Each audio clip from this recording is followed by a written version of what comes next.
kita merayakan kebangkitan Yesus besok. Amin. Kemarin kita memperingati, kita mengenal bagaimana Tuhan Yesus menyerahkan hidupnya untuk kita semuanya. Benar Pak, cepetan ngomong ya.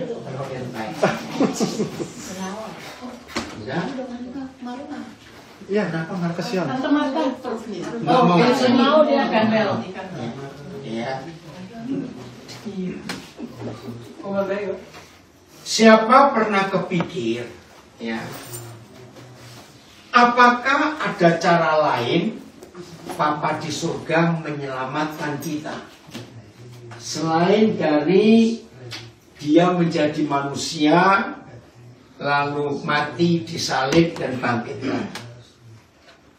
Pernah nggak kita kepikir Tuhan itu bisa menyelamatkan bajingan-bajingan kayak ini? Kok nggak ada yang ngamen? Loh, gimana? Kita ini bajingan loh. Ya, kalau ada yang nggak percaya dan ngaku kita bajingan, kita orang paling sombong di dunia. Loh, betul tidak? Kenapa? Bajingan kecil. Nggak bisa. Nah, ada yang protes bajingan kecil. Ya, maaf ya saudara. Hanya Tuhan kita yang tidak pernah membedakan dosa besar, kecil, berat, ringan. Kalau Tuhan di agama apa saja, dosa itu ditimbang. Ya, yang berat hukumannya berat, yang dosanya ringan, kecil, hukumannya kecil, enteng. Nah, itu Tuhan yang lain. Tapi kalau Bapa kita tidak, dosa itu dosa, nggak peduli kecil maupun besar, tetap masuk neraka, dan nerakanya sama dalam. Ingat, tidak ada neraka seperti kolam renang. Ada yang cetek, dangkal untuk anak-anak. Betul? Neraka sama dalamnya. Maka itu dianjurkan, disarankan, kalau berbuat dosa, sekalian jangan tanggung-tanggung. Serius. Ya, dengar ya. Dengar. Mencuri 5 euro dengan korupsi 5 juta euro, hukumannya sama. Tidak berzina, tapi lihat situs porno, sama, hukumannya sama. Maka itu nggak ada bajingan kecil, nggak ada dosa kecil. Serius. Ini yang kita harus belajar. Bapa kita sehebat itu. Maka itu dia mengajarkan, jangan suka nunjuk orang lain. Periksa dirimu. Tuhan Yesus mengajar sebelum kamu ngomongin orang lain, ngomongin dirimu sendiri. Itu luar biasa. Coba baca 1 Yohanes 3 ayat 15. 1 Yohanes 3 ayat 15. In Yohanes 3:15. Ya, ini luar biasa, saudara. 1 Yohanes 3:16. 15, maaf. Sorry Pak. Apa? Ini ada Ambon Surabaya. Oke. 1 Yohanes 3:15. Siapa yang baca bahasa Belanda? Bu? Siapa? Ya. Oke, silakan Hans. Deze broeder of zuster haat, heeft hem in zijn hart eigenlijk al vermoord. Saudara-saudari, siapa yang membenci saudaranya, dia seorang pembunuh manusia. Kamu dengar? Terus, En u weet dat er in het hart van een moordenaar geen plaats is voor het eeuwige leven in God. Apa artinya tidak memiliki hidup yang kekal? Apa artinya? Nggak memiliki hidup yang kekal. Iya mati, iya. Ke neraka. Loh kok enggak? Ke neraka. Saudara bayangkan, buat Papa di surga membunuh itu tidak harus menghilangkan nyawa orang. Benci. Ayo jujur. Adakah manusia nggak pernah benci yang lain? Suami muda nggak ngampuni istrinya? Istri susah nggak ngampuni suami? Menantu muda nggak ngampuni mertua? Juga dulu masih hidup masyarakat. Ngerti? Mungkin ada di antara kita berkata, saya nggak benci, cuma malas ketemu.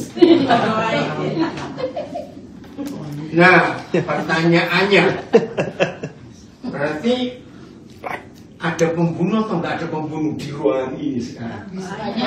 Baru jawabannya lah. Yang di rumah jujur ya. Ini hukum surga. Kalau hukum dunia membunuh itu macam-macam. Membunuh tidak sengaja, membunuh berencana, betul nggak? Beda hukumannya. Membunuh rame-rame, membunuh satu orang saja beda. Tapi surga nggak repot. Kamu nggak ngampuni saudaramu, kamu pembunuh manusia. Ini. Berani berkata bajingan kecil? Masih ingat Tuhan Yesus berkata, berzina, ya, itu nggak perlu ketemu orangnya. Aneh. Nah, kalau kamu melihat orang lain dan kamu menginginkan, maka kamu sudah berzina dengan orang itu di pikiranmu. Nah itu dia. Loh benar. Maaf, sebelum tuanya kita masih bisa kurang ajar kan? Ayo jujur. Sudah. Oh ikannya.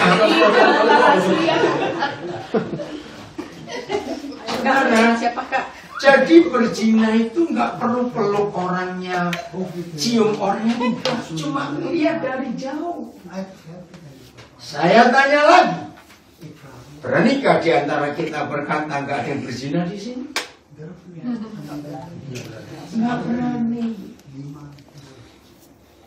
Maka itu Papa di surga menyelamatkan kita dengan dia berkorban, karena kebejatan kita enggak terukur.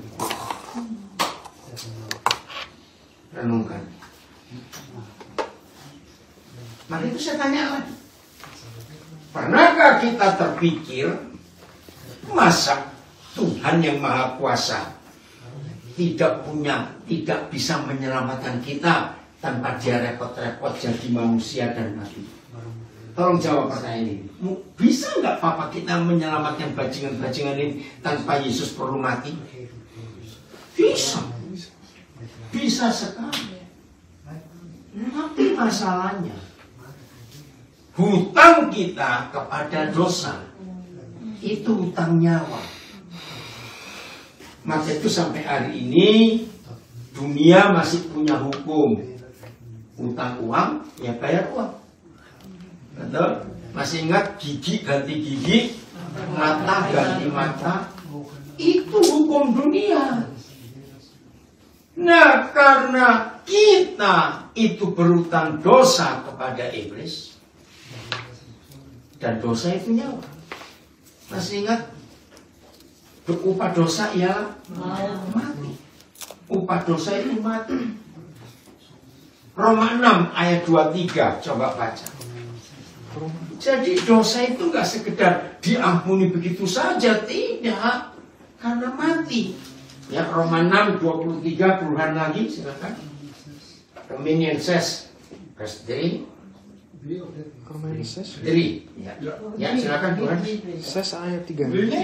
Oh, 23. 23. Sorry. 23. Says 3 and 20. 23. Iya, maaf, saya salah. Says 23. Iya, Translasi. 23. Ya, Tuhan silakan. Loon van de zonde. Ja, oké. Tuhan. De zonde betaalt een hartloon, de dood. Maar de genade van God geeft wat niemand verdient, eeuwig leven met Christus Jezus. Amin. Lebih panjang itu. Ini pakai terjemahan apa Tuhan? Sekali lagi. Terjemahan apa? Pertaling. De zonde. Apa? Headbook atau apa? Oh, nggak apa-apa. Itu baca lagi. Lebih bagus terjemahnya. Aku tidak ada bahasa Indonesia. Nggak apa-apa. Baca lagi Tuhan. Ja, Oke. sekali lagi. Ya. De zonde betaalt een hartloon, Oh. de dood. Maar de genade van God geeft wat niemand verdient, eeuwig leven met Christus Jezus. Amin. Lebih bagus terjemahannya, bukan? Bahwa kita ini tidak sekedar diampuni dosa, tidak, tetapi harus bayar. Nah, bayarnya bukan uang, bukan emas, bukan mobil, bukan apa, tapi nyawa. Betul ya? Nah, karena kita utang nyawa kepada setan, maka dibayarnya. Kalau toh kita mati, tetap tidak bisa membayar utang itu. Nah, Ibrani 2:14. Ibrani 2 ayat yang ke-14. Kenapa? Ibrani apa bahasa Belanda Ibrani? Hebreeër. Oh, Hebreeër. Ya, Hebreeër 2. 14 ya. Udah, Ibrani 2:14. Baca lagi. Terjemahan apa tadi? Terjemahan pertanyaan apa? HTB. Oh, HTB ya. Ja. Silakan. 14. Omdat wij mensen van vlees en bloed zijn, is hij ook een mens van vlees en bloed geworden. Manusia ayat 14 nih. Ya. Ja. Manusia ini terdiri dari darah dan daging. Oh ya. Ya. Oh, ketemu dengan 2:14. Ja. Tunggu dulu. Ketemu ya? Supaya nggak ketinggalan. Oh ya. Udah. 2:14. Omdat ik zijn van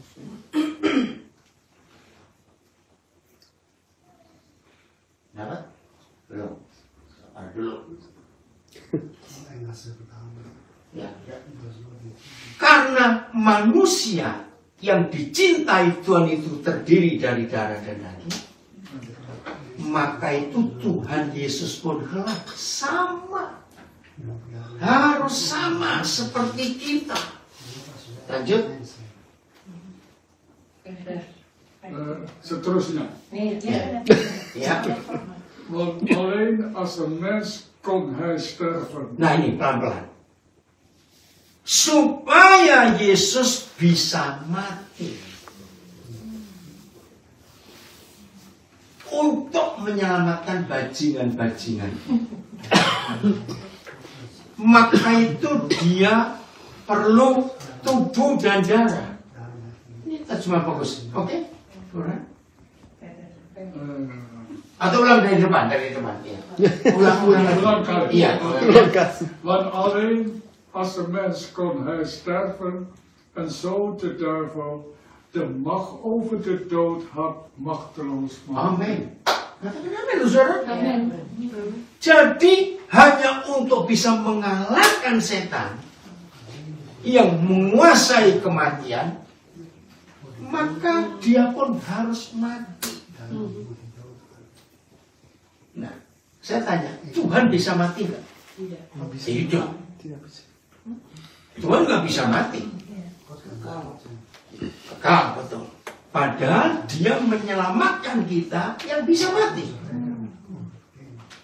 Bagaimana caranya supaya dia bisa mati?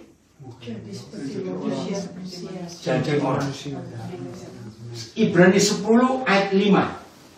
Hebrew 13:5. Lihat ini ya. Ibrani 10 ayat yang kelima. Nah, jadi saudara, Yesus nggak sekedar mati begitu saja, tidak. Udah? Ya, Bro Hans. Daarom heeft Christus, toen hij in de wereld kwam, gezegd: God, u verlangt geen offers of geen overgave. Ja, maar. Terus?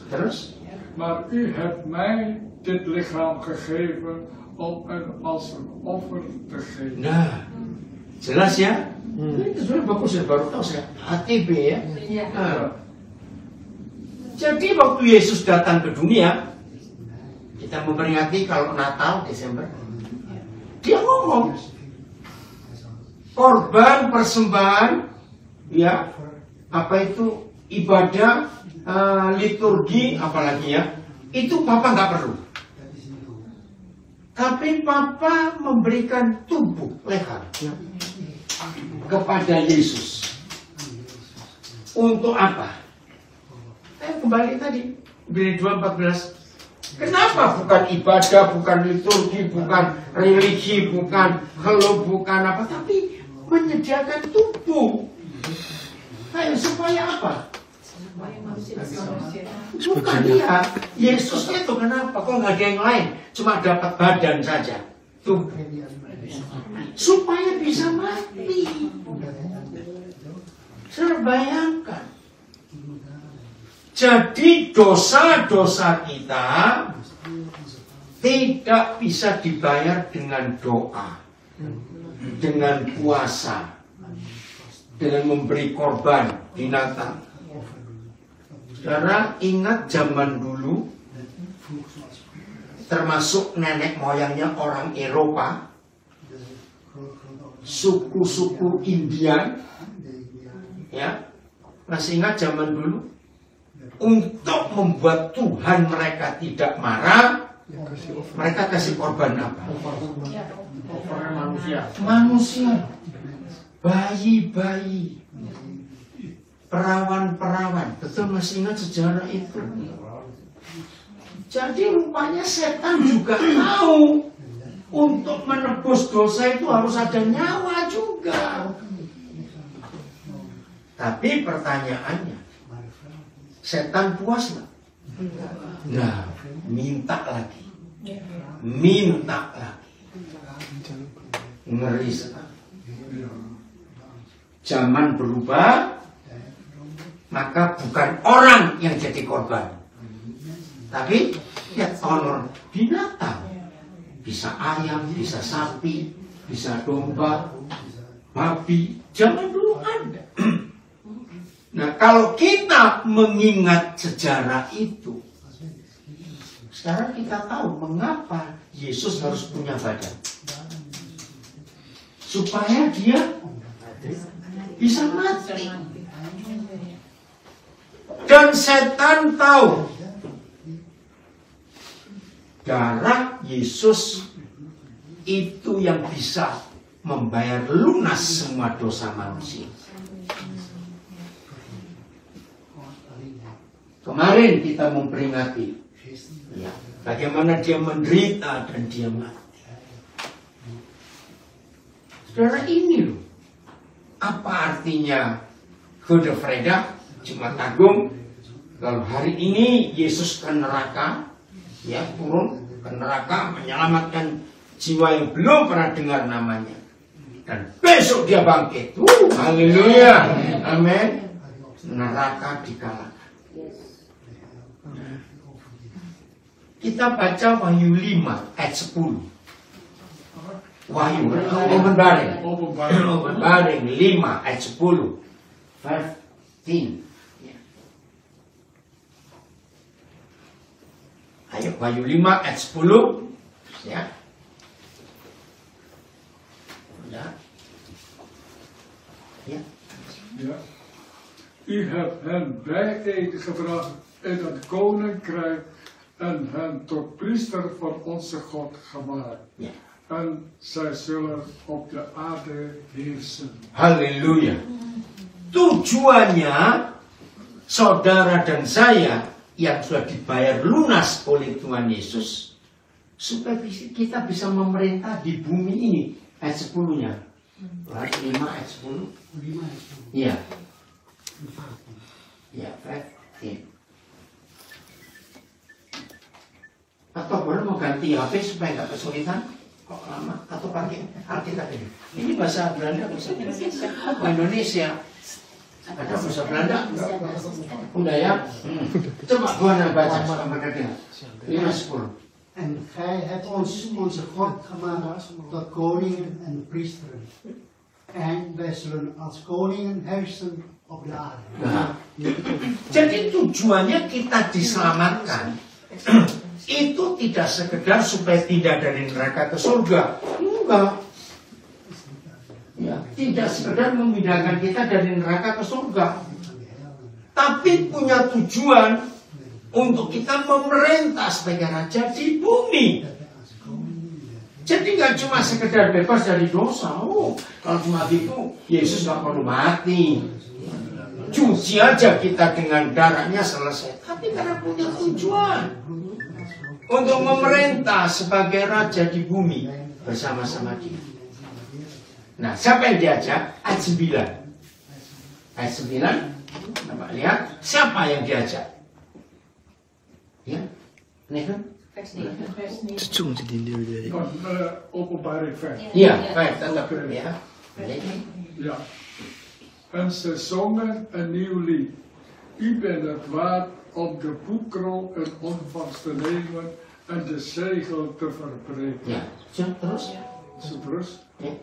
Want u bent geslacht en hebt met uw bloed mensen voor God vrijgekocht uit alle mensen. Perhatikan kata lunas dibayar ke roh. Vrijgekocht. Ya. Jadi Tuhan Yesus itu menjadi domba yang disembelih sebagai korban, as an offering. Oke? Untuk apa? Ternyata untuk membeli kita. Ya, lanjut. Dari siapa saja yang dibeli? Stammen satu. Taalgroepen. Taalgroepen 2. Ada lagi. Rasen. Oh, kebalik. Iya. Oh ya, Rasen, Volken, Stammen, und Taalgroepen. 4 itu. Iya, ada 4 itu yang gitu. Dan ternyata bangsa-bangsa di bumi itu terdiri dari 4 kelompok ini. Bangsa. Eropa itu bangsa. Tapi dibagi, kalau saya baca pakai Taalgroepen. Bahasanya beda-beda. Oke. Dari Taalgroepen ada lagi Rasen. Warna kulit. Beda lagi. Dari situ beda lagi Stammen. Hebat sekali, enggak suku. Indonesia lebih banyak lagi. Kalau kita menyebut Jawa, Jawa mana? Kira-kira ada 8 bahasa kelompok bahasa Jawa. Oh ya? Batak. Berapa lagi?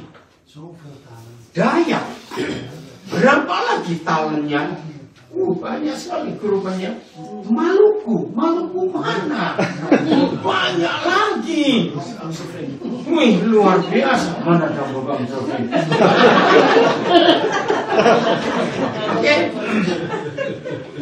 Sekarang perhatikan. Jadi semua manusia di dunia dari 4 kelompok ini itu disayang oleh Tuhan.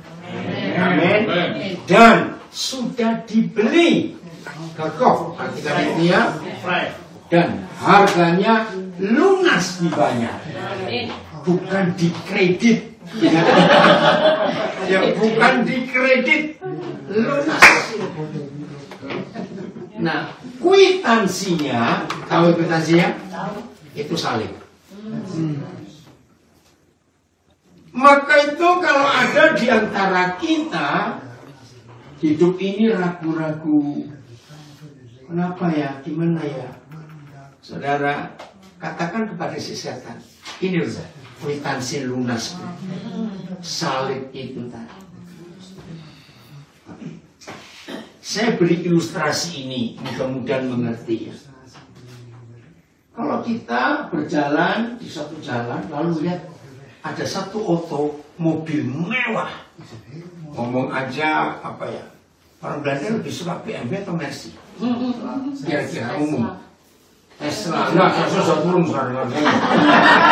Ayo, enggak, Mercy atau BMW? BMW ya? Bentley. Oh, Amerika. England. Oke, gimana? Berapa kali saudara lewat di satu jalan? Ini mobil BMW ini tipe baru, tapi kotor sekali. Aduh, rasa sayang bukan? Yang kita pikir apa? Muncul apa pertama kali setelah bolak-balik kok BMW itu masih di situ, kok masih di situ ya? Langsung mikir apa? Males-males punya. Nah, yang punya siapa ini? Aneh bukan? Loh, saudara, ini fakta. Sama seperti saudara lihat rumah besar, bagus. Tapi sekian tahun lewat depan rumah itu nggak ada orang, rumputnya tinggi. Pasti langsung mikir, yang punya siapa? Bangsa apa saja di dunia, kalau lihat barang mewah dan gak terawat, pasti langsung tanya, yang punya siapa? Sudah pernah rasa aneh enggak? Ragu kan?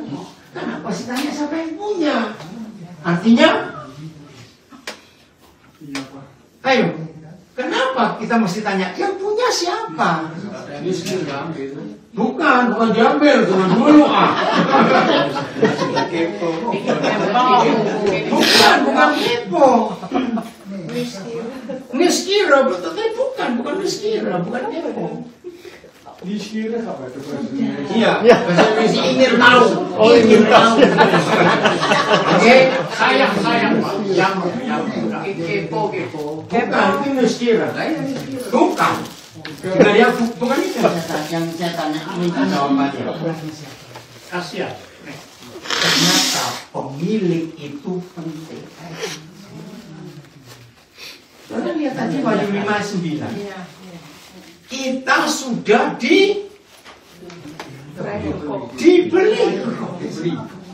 dan lunas dibayar waktu Yesus mati.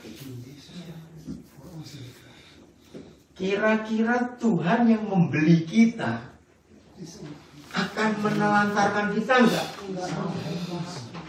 Jawab, apa benar-benar menelantarkan?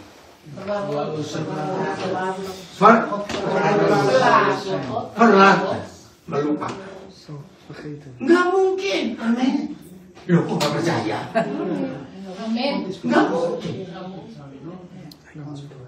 Maka itu kalau sampai di otak manusia, lihat mobil mewah, rumah mewah, tapi nggak terawat, langsung kita tanya, yang punya ini siapa? Kenapa Ika? Ika kenapa? Ayo Ika, udah pasti bukan Tuhan. Loh, itu kan barang.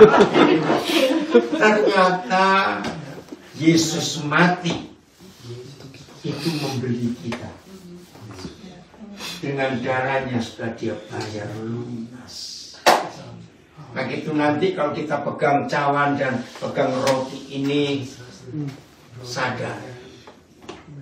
Kalau setan ingin ganggu kita, bilang salah alamat kamu. Kalau kamu berani ganggu aku, pemilikku akan bertanggung jawab. Betul tidak?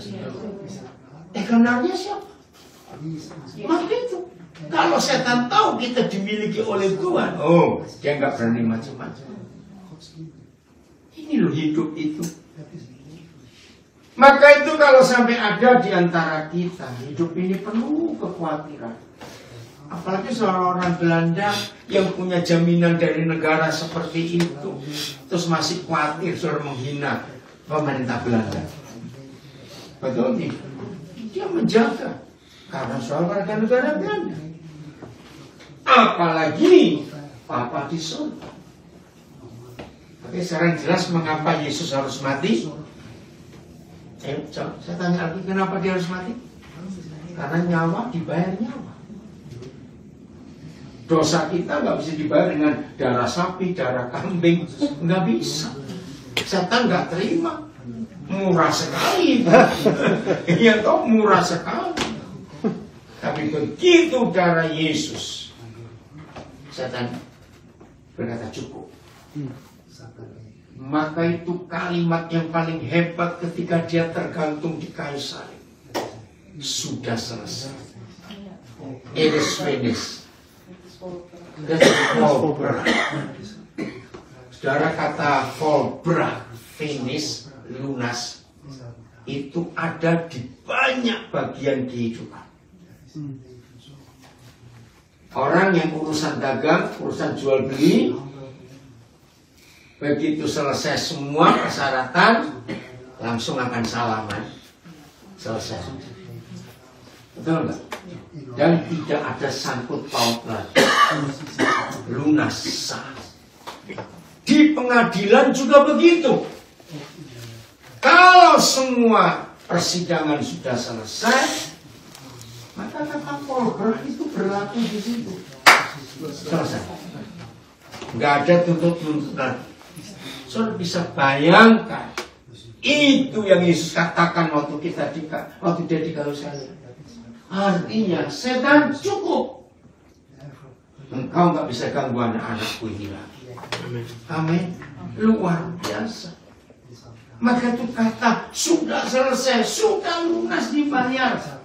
Artinya titik. Nggak ada kelanjutannya lagi.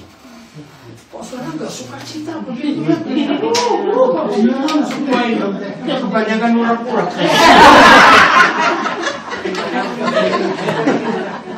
Betul nggak? Jadi kalau setan coba-coba ganggu kita, tunjukkan kwitansi. Salah lu. Aku sudah salah lambat. Ini yang memiliki aku. Itu luar biasa. Nah, ada satu cara setan untuk mengeluarkan kita dari hak milik dari Tuhan. Ingat ya, hanya ada satu cara. Setan menarik kita, mengeluarkan kita dari hukum surga yang sudah selesai. Kira-kira apa satu itu? Yang bisa jawab apem hijau. Maaf ya, di rumah ini ada apem hijau. Ayo, hanya ada satu cara saja setan menarik kita keluar. Family. Dosa. Antar solusi. Hampir betul. Coba lebih sempit lagi. Kalau nggak percaya, naik lagi. Bukan. Iya, dosa betul, tapi satu bentuk. Ada satu dosa saja. Menyangkal Tuhan. Enggak. Diiming-iming. Iya, apa berisat? Egoisme pada mens. Iya, keegoisan manusia. Oke saja, tidak mengampuni. Tidak mengampuni. Tidak mau berdamai. Cuma satu cara ini setan berhasil menarik kita dari hukum lunas ini.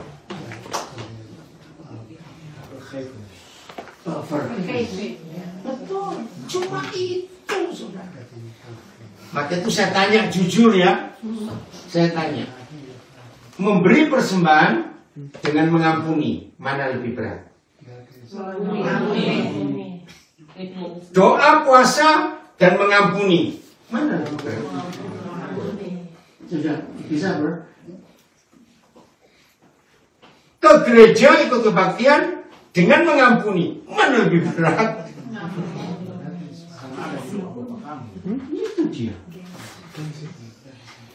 Jadi bukan dosa yang lain yang membuat saudara gugur dari status diampuni. Ini dia. Maka itu setan gampang nggak membuat kita punya musuh? Jawab. Gampang nggak membuat setan hidup kita punya musuh? Gampang sekali. Oh, cuma begitu, Pak. Aku gini. Aku lain ini. Loh, ini loh saudara yang dikerjakan setan. Sejak Yesus mati, itu karena dia mengampuni kita. Loh, betul nih? Dia mati bukan buat kita kaya, tidak. Dia mati bukan buat kita nggak penyakitan. Dia mati hanya untuk mengampuni bajingan-bajingan ini, supaya setan tidak nuntut lagi. Maka itu untuk membatalkan. Setan buat kita nggak mau mengampuni.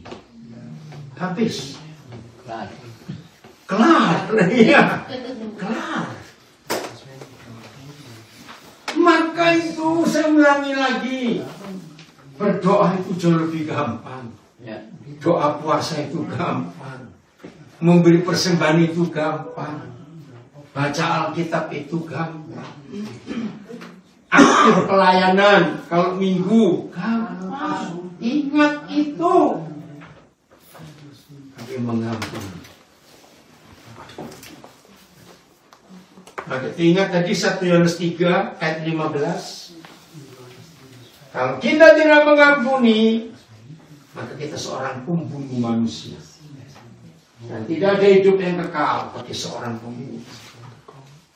Maaf saya tanya, berarti kira-kira ada pendeta masuk neraka enggak?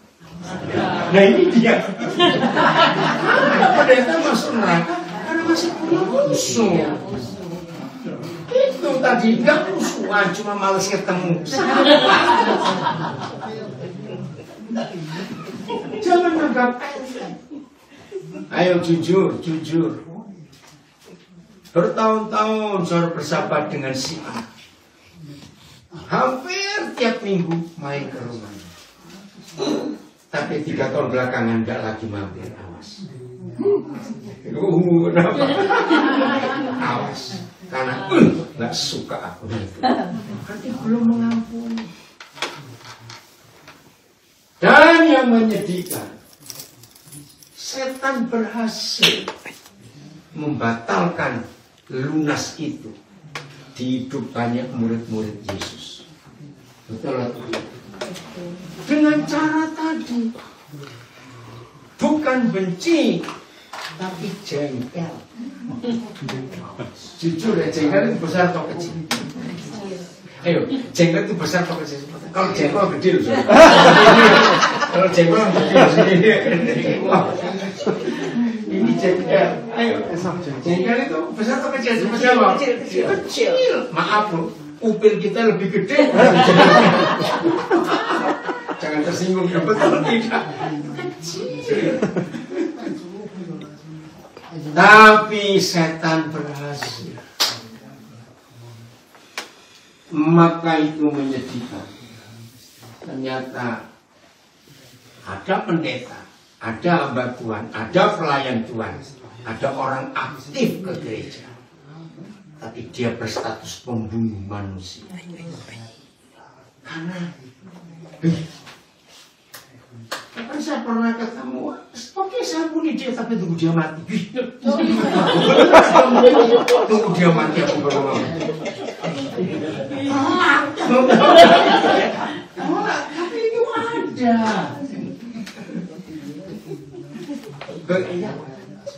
Ada satu cara gampang mengampuni. Mau tahu nggak? Kalau saya tanya mau tahu nggak? Ya, bagi yang mau tahu pengen ke surga semua. Satu cara untuk mengampuni. selalu ingat kejahatan kita kepada Tuhan jauh lebih besar daripada kejahatan saudara kita kepada kita. Betul? Kalau kita mengingat ini, hutang kita kepada Bapa di surga jauh lebih besar daripada hutang si A kepada kita. Ingat itu. Dan itu diajarkan oleh Tuhan Yesus. Ada seorang masih ingat, saya pakai euro, punya hutang 10 miliar euro. Gaji sebulan cuma 3.000 euro. Kapan lunasnya? Lalu orang ini minta kepada yang punya duit. Karena mau dijual rumahnya, jual istri, jual anak, enggak cukup untuk melunasi. Itu kata Yesus. Karena orang ini memohon minta dibebaskan. Kira-kira kalau kita punya utang 10 miliar euro lalu dibebaskan, seminggu bisa nggak tidur, saudara. Ya, bisa nggak seminggu? Senang, bebas, lega. Gitu. Baru kita keluar dari rumah yang punya utang. Sampai di depan baru ketemu teman kita punya utang 100 euro. Yesus berkata, kita cekik orang itu, kita pukul orang itu, masukkan penjara. Lunaskan 100 euro. Nah, ini yang Tuhan mana? Hutangmu yang 10 miliar aku bebaskan. Kenapa temanmu cuma utang 100 euro? Kamu tangkap, kamu masukkan penjara. Coba buka Matius 18. Ya, Matius 18 ayat 33 sampai 35. Matius 18 33 sampai 35. Tuhan, kiranya nggak ada seorang pun di antara kami malam ini pulang masih punya musuh. Kami mau bertobat. Ayo, Matius 18 33 sampai 35. Hans, baca lagi. Ja, oké. Mattheus 18:33. Moest u dan geen medelijden hebben met de ander, zoals ik medelijden heb gehad met u? Betul? Kalau aku mengampuni kamu, maka kepada sahabatmu pun kamu harus mengampuni. 34. Vers 34. De koning was woedend en stuurde hem naar de folterkamer. Folterkamer. Apa bedanya? Apa bedanya folterkamer dengan tukang pijat? Bunyi takoni kita. Berapa bedanya? Kalau dipijat apa? Dan gak cuma satu orang loh. Banyak tuh, lebih dari satu. Ya toh. Gembuk kita, saudara. Gembuk itu bahasa Jawa. Bahasa Belanda gembuk. Ondo ya. Kenapa Samaritan? Ya, seperti itu Bapakmu surgawan buat. Terus? Verder, daar moest hij blijven tot de laatste cent betaald was. Sudah gembuk 10 miliar harus bayar. Ruginya nggak tahu tuh kayak apa itu ruginya. 35 ini penting. 35 ini penting sekali. 35. Zo zal mijn hemelse Vader. So zijn mijn hemelse Vader. Seperti itu Bapakmu di surga akan Ook met u doen als uw broeder niet van harte vergeeft wat zij u hebben aangedaan. van harte gegeven. Enggak cuma mengampuni, tapi mengampuni dari hati. Itu yang Papa buat kepada kita. Betul? Apa bedanya cuma mengampuni dan mengampuni dari hati? Kalau mengampuni, iya, tak masih ingat lagi, masih ingat terus.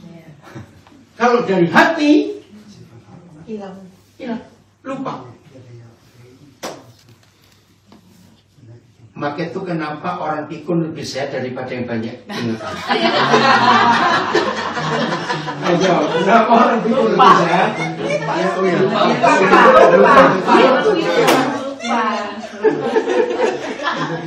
kenapa? Masih ada harapan. Kenal musuh. Loh, luar biasa loh, orang pikun itu lebih sehat loh. Oh ya. Aneh ya. Tiap hari senyum, tertawa, dia nggak mikir apa. Kalau benar pikun nggak apa-apa, yang belaga pikun itu.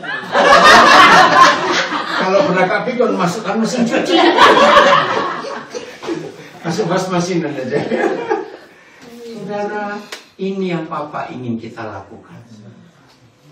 Jadi orang yang susah mengampuni itu orang sombong.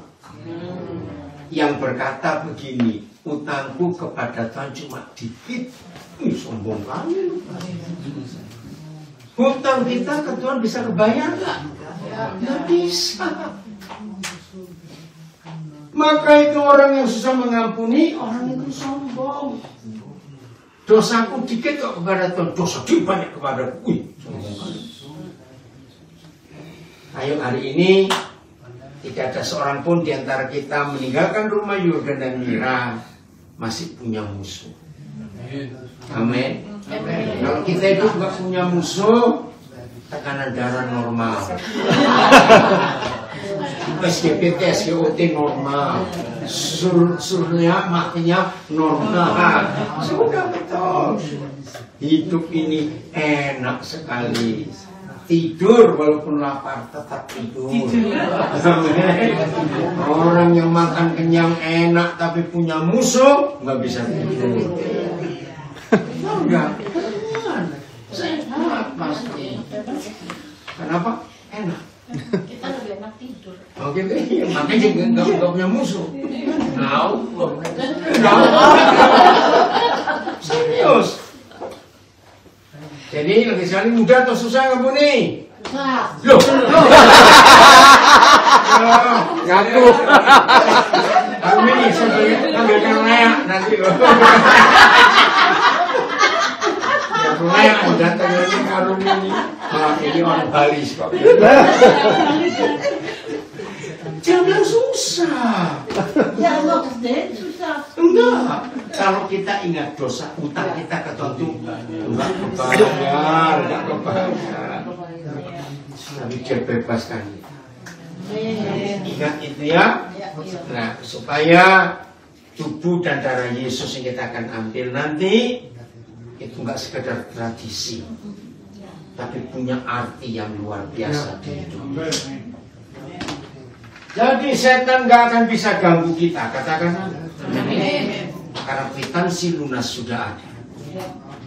Jangan lupa baca Wahyu 9 ayat 5. Setan ini kwitansi. Aku bukan milikmu lagi, tapi aku milik yang membeli aku. Itu cara hidup kita yang luar biasa. Saudara hafal toh Yohanes 3:16? Ya, 3:16. Hafal toh? Karena kalau saudara nggak tahu ayat itu berarti belum Kristen, gitu aja. Karena begitu besar kasih Tuhan akan dunia ini, sehingga Dia berikan anak yang tunggal supaya kita percaya pada Dia tidak binasa tapi beroleh hidup yang kekal. Luar biasa. Nah, tapi ada satu ayat yang luar biasa ditulis oleh saudara kita Yohanes, tapi ini surat, bukan Injil. Bukan Evangeli, tapi ini suratnya. Coba baca 1 Yohanes 3:16. Nah, khususnya Rumini tidak boleh bukan susah mengampuni. Awas ya. Ya. Sama apa? 1 Yohanes 3:16. Nah, sekarang kita harus melakukan ini dalam hidup kita. 1 Yohanes 3:16. Hebat. Ditulis oleh rasul yang sama, di angka pasal yang sama, di angka ayat yang sama, tapi artinya bisa beda. 1 Yohanes 3:16. Ya, Hans? 1 Johannes 3:16. Door het voorbeeld van Christus die voor ons gestorven is, weten wij wat echte liefde is. Nah, dapat ya? Itu cuma bagus. Kita tahu kasih Tuhan itu echte liefde is, yaitu Yesus mati menyerahkan nyawa untuk kita. Tapi setelah itu, daarom moeten ook wij onze leven opofferen voor onze broeders. Met een offer. Jadi setelah Yesus mati untuk kita, kita hidup. Dan setelah kita hidup, moeten we. Moet. Wajib. Wajib apa? Menyerahkan nyawa kita untuk yang lain. Nah, ini setan gak suka. Setan akan menghalangi saudara untuk bisa menyerahkan nyawa buat saudaramu supaya diselamatkan. Bagaimana caranya setan gak suka, membuat saudara gak suka? Itu benci. Betul? Kalau kita sedang benci pada orang itu, ngasih sesuatu mau nggak? Mau kasih tai? Mau saya berkata kotor? Betul nggak? Tapi ngasih yang baik pasti nggak mau. Karena tidak mengampuni. Nah ini dia. Jahat kita. Betul? Ingat 10 miliar euro dia bebaskan. Kenapa ada yang salah kecil saja? Kita ingat-ingat terus. Percuma kita memperingati, mengenang Yesus menderita dan mati. Good Friday kemarin. Percuma kita juga besok Yesus bangkit. Percuma kalau kita belum berani, belum bisa menyerahkan nyawa kita, offer untuk saudara kita. Jadi kita nggak cuma berkata terima kasih Yesus kau mati untuk aku dan bangkit. Nggak cukup. Maka kita pun harus menyerahkan nyawa kita untuk ini. Ayo kita buat itu. Ini yang Tuhan minta di antara kita. Siap? Siap. Siap baru siap. Mau apa lagi? Siap Pak. Enggak ada pilihan kedua. Siap? Siap. Semuanya siap? Baru ini? Siap. Harus berkata Menyerahkan nyawa kita itu gimana ke orang lain? Nah ini pertanyaan bagus. Bagaimana menyerahkan nyawa untuk orang lain? Baca ayat 17. 17. Iya, 1 Yohanes 3. Nah ini. Saya memang tunggu ada yang tanya. Puji Tuhan ada juga. Bagaimana cara kita menyerahkan nyawa? Ya, ayat 17. In Johannes 3:17. Als iemand genoeg heeft om van te Genoeg leven, heeft ya. Punya cukup harta dunia. als iemand genoeg heeft om van te leven en ziet dat zijn broeder of zuster gebrek lijdt, maar zich verhardt en hem niet helpt, hoe kan God liefde dan in hem blijven? Ternyata menyerahkan nyawa itu menyerahkan duit. Nah, yang apa? Yang kira pasti langsung tuli kuping. Pura-pura duduk.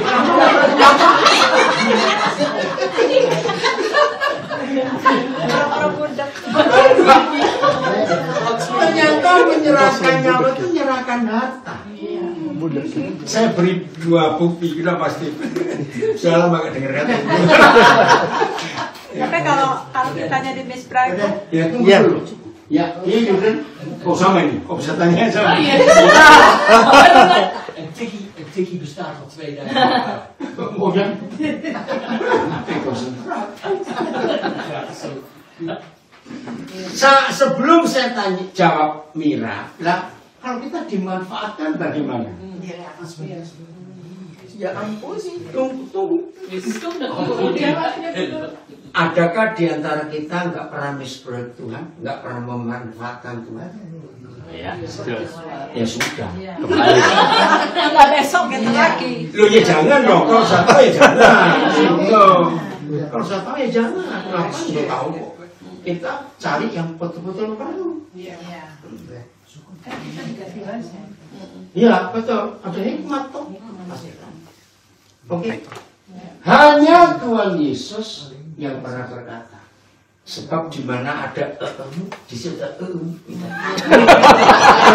sebab di mana ada di situ ada hati nama.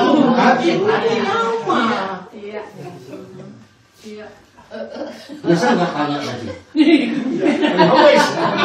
Tapi maksudnya jadi saya ngerti lah, itu kan barang siapa yang punya harta dunia. Iya. Nah, kalau nggak punya ya nggak usah ngasih toh. Oke, bisa ngasih tenaga. Iya. Nggak harus uang, nggak harus harta. Ini pertanyaan umpama. Enggak. Ya. Seandainya orang melakukan kejahatan sama si A, ini si B melakukan kejahatan sama si A, apa si A harus datang ke si B untuk mengampuni? Ya. Kalau si A di Belanda, si B di Denpasar, pakai apps saja, pakai apps. Dia masak pakai apps. Bisa, nggak usah tunggu. Ini mestinya yang salah harus ke yang benar, tapi kenapa yang benar harus ke yang salah? Oke. Yesus benar atau salah? Benar. Siapa yang datang ke yang salah? Yesus. Ya wis.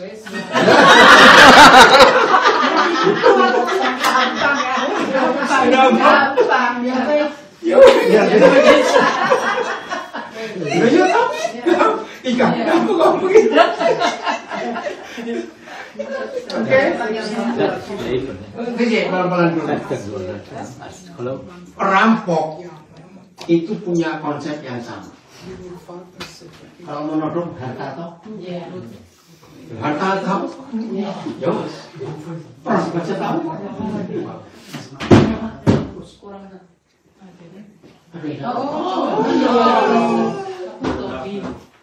Welcome. Ngerti saudara? Jadi menyerahkan nyawa itu menyerahkan harta. Contoh aja, kalau saudara naik pesawat, kebetulan penuh, sehingga kokon saudara nggak bisa pas di bagian kepala, tapi ada di belakang, dikit-dikit noleng. Iya. Ya itu nyawamu di situ.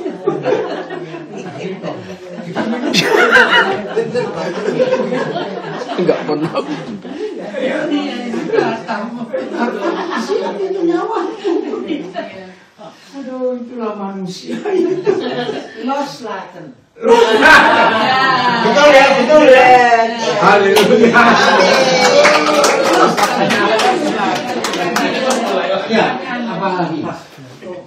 Enggak, tadi kan kalau Ada, ya kalau pakai tenaga. bukan kita ngampuni ya. Terus tadi disinggung kita ngampuni, ngomongnya ngampuni tapi nggak mau ketemu. Iya, berarti belum sepenuh hati. Nah, pertanyaan saya itu, kita itu ngampuni, saya nggak ada apa-apa. Tapi orang situ yang nggak mau ketemu saya. Nggak apa-apa. Kan Nggak saya apa-apa. kamu kan nggak apa-apa. Loh, tapi kalau dianya nggak mau, tapi kita mau, kita coba cari waktu. Ayo makan bareng. Ya nanti lah, nggak sekarang. Ada waktu keluar. Tapi sabar, tetap sabar. Tunggu terus. Lo nggak usah tunggu. Kebetulan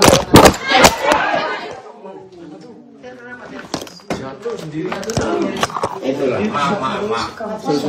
Nggak apa-apa, intinya mamang agak dulu. Bentar, bentar.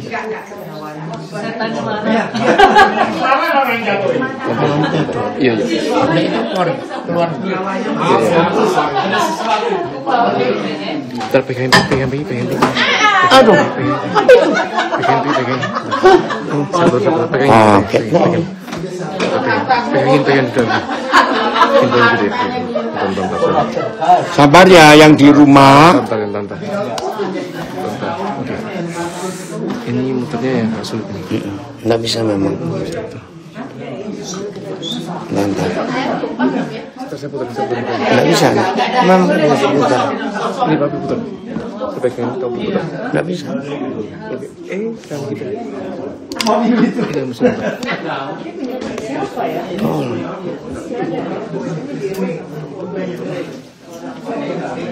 Saya baca aja. Nanti dia buka nanti. Ya, oke. Taruh. Udah. Yo.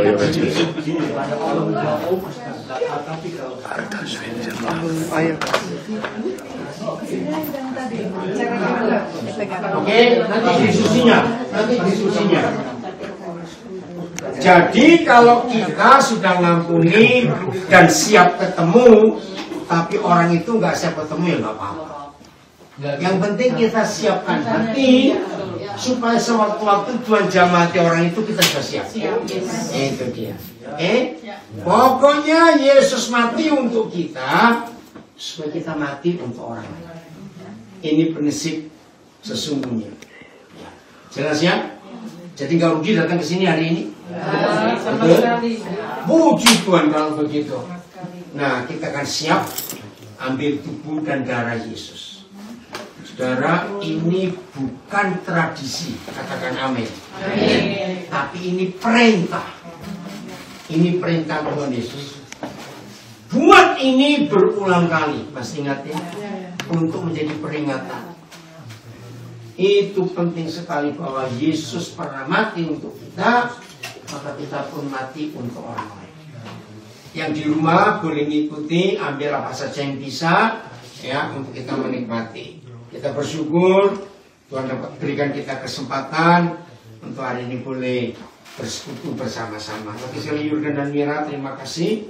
Rumahnya dibuka untuk kita semuanya. Ingat, Yesus mati untuk kita supaya kita mati untuk orang lain. Dan mati untuk orang lain adalah apa tadi? Menyerahkan harta untuk kita jadi berkat. Kalau kita nggak punya, pakai tenaga kita, pakai ide, nasihati orang itu. Tuhan memberkati kita semua.